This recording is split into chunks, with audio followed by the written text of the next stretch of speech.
આજ તો હવાર સાનો કોટો સડાઈ દીધો. સાનો કોટો સડી ગયો એટલે સીધી કપડા ધોવા બેહી ગઈ, કેમ કે આજ મારે હાથે કપડા ધોકાવાના હતા. લિક્વિડ પૂરું થઈ ગયું હતું. એક કામ પત્યું એટલે સીધું વાસણ ધોવાનું કામ લઈ લીધું. આપણે બૈરાઓને એક પછી એક કામ ચાલુ જ હોય. ભાઈના હાથમાં ભાખરીનું બટકું પકડાવીને ટીવીમાં કાર્ટૂન કર્યા અને આ બેન જો કચરાની ડોલમાં એનું રમકડું ગોતે છે. પછી તો નાઈ ધોઈને મસ્ત રેડી થવાનું હતું. મારે તો જો ઉનાળામાં અંબોળો જ લેવાનો હોય. આ ગરમી કેવી હોય. પછી તો પાવડર સોપડીને સાંડલો બાંડલો કરીને સીધા હાથમાં થેલી લીધી.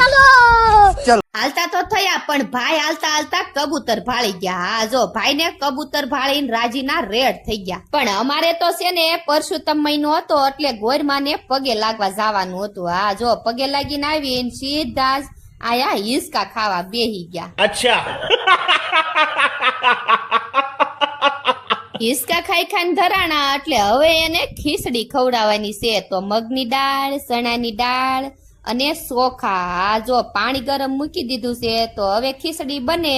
એટલી વારમાં જો આ બધી આંબલીમાંથી મારે આંબલિયા કાઢવાના છે. હા જો આ ભાઈ ને અમારે છે ને વિડિયા ઉતારવાના મારી ઘોડે શોખ બહુ. હા તો જો બધી આંબલીમાંથી આટલા બધા આંબલિયા કાઢ્યા. તો અમારો વિડીયો ગમે તો લાઈક શેર ને ફોલો કરજો. જય માતાજી.